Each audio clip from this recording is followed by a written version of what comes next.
Hello दोस्तों, नमस्कार। आज हम जानेंगे कि स्क्वायर रूट कुछ ही सेकंड में हम अपने मन में ही निकाल सकते हैं, बिना किसी पेन पेंसिल के। 1 मिनट के अंदर या 10 सेकंड के अंदर ही हम निकाल सकते हैं। बस समझने के देर है, थोड़ी देर में आप समझ जाएंगे। उसके बाद आप 10 सेकंड के अंदर कितना भी बड़ा डिजिट क्यों ना हो, आप आराम से स्क्वायर रूट निकाल सकते हैं। तो प्लीज़ सावधानी से, ध्यान से सुनिए। बहुत ही ट्रिकी है ये। वैदिक मैथ के तहत ये ट्रिक आता है। आई होप, मुझे आप लोगों को लगता है कि आई होप आप लोग समझ जाओगे। तो बिना देर के तो शुरू करते हैं। तो इस क्वेश्चन को या स्क्वायर रूट को समझने के लिए हमें सबसे पहले क्या करना है कि 1 से लेकर के 10 तक का स्क्वायर रूट याद रखना है। जैसे 1 से लेकर, जैसे 1 का 1 होता है, 2 का 4 होता है, 3 का 9, 4 का 16, इस तरह से हमें याद रखना है। और ये अमूमन हम सभी को याद भी रहता है। बस ये याद हो, हम कुछ ही सेकंड में बना देंगे। देखिए, जैसे हमारे पास है 6241 एक नंबर है, उसका हमने स्क्वायर रूट निकालना है। तो ये कैसे होगा? सबसे लास्ट का नंबर हम देखते हैं क्या है, 1।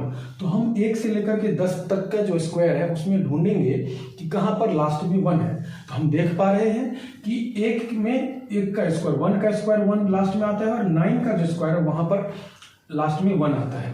तो ये हमारी बात ये तय हो गया कि ये जो हमारा स्क्वायर है उसका जो स्क्वायर रूट का आएगा वो आएगा या तो 1 या तो 9। हम यहाँ लिख लेंगे या तो 1 या तो 9। इसके लास्ट में इन दोनों में से कोई एक है। देखिए, समझने में टाइम लग सकता है, लेकिन बनाने समय में मैं गारंटी के साथ कहता हूं, अगर आप समझ जाएंगे तो 10 सेकंड के अंदर आप बता सकते हैं। बस पेशेंसफुली देखिए। तो हम क्या करेंगे, इसको ढूंढ लिया हमने कि लास्ट का 1 है, तो 1 का स्क्वायर और 9 का स्क्वायर इन दोनों में 1 आता है। तो हमने ये मान लिया या तो हमारे लास्ट में 1 होगा या तो 9 होगा। अब इसको हम कट कर देते हैं। अब हमारे पास बच गया 62। हम इस पे फोकस करते हैं। अब आप देखें 62 किन के बीच आता है। तो इनके बीच आता है, देखते हैं हम। 62 49 और 64 के बीच में आता है। तो हम यहाँ पर लिख देते हैं छोटा सा 62, मतलब 49 और 64 के बीच में ही आएगा 62। अब हम जैसा कि जानते हैं, बताया था हम, ये ट्रिक है कि ऊपर वाले नंबर को हमेशा हम लेते हैं। क्या लेते हैं? हमेशा ऊपर वाले नंबर। ऊपर वाले नंबर क्या है हमारा? 49, और उसका स्क्वायर क्या है? 7। तो ये बात अब तय हुई कि हमारा आंसर या तो 71 होगा या तो 79 होगा। अब आप कहोगे कि या तो वाली बात है सर, अब इन दोनों में से कैसे डिसाइड करो कि 71 होगा या 79 होगा?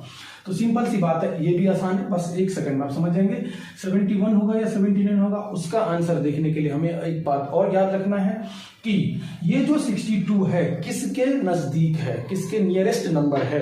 तो 64 के नियरेस्ट नंबर है, तो वो नीचे वाला नंबर है। तो नीचे वाला नंबर है, तो हमारा आंसर क्या है? नीचे वाला है 79। 79 इसका आंसर हो जाएगा। तो दोस्तों, अगर ये वीडियो आपको अच्छी लगी, ये ट्रिक आपको समझ आया, तो अपने दोस्तों में शेयर करिए और मुझे इसका आंसर कमेंट बॉक्स में बताइए कि इसी ट्रिक के तहत आप कुछ ही सेकंड में ये इसका आंसर बताइए, ताकि मुझे लगे कि आपको ये ट्रिक समझ आया। Thank you so much. जय हिंद।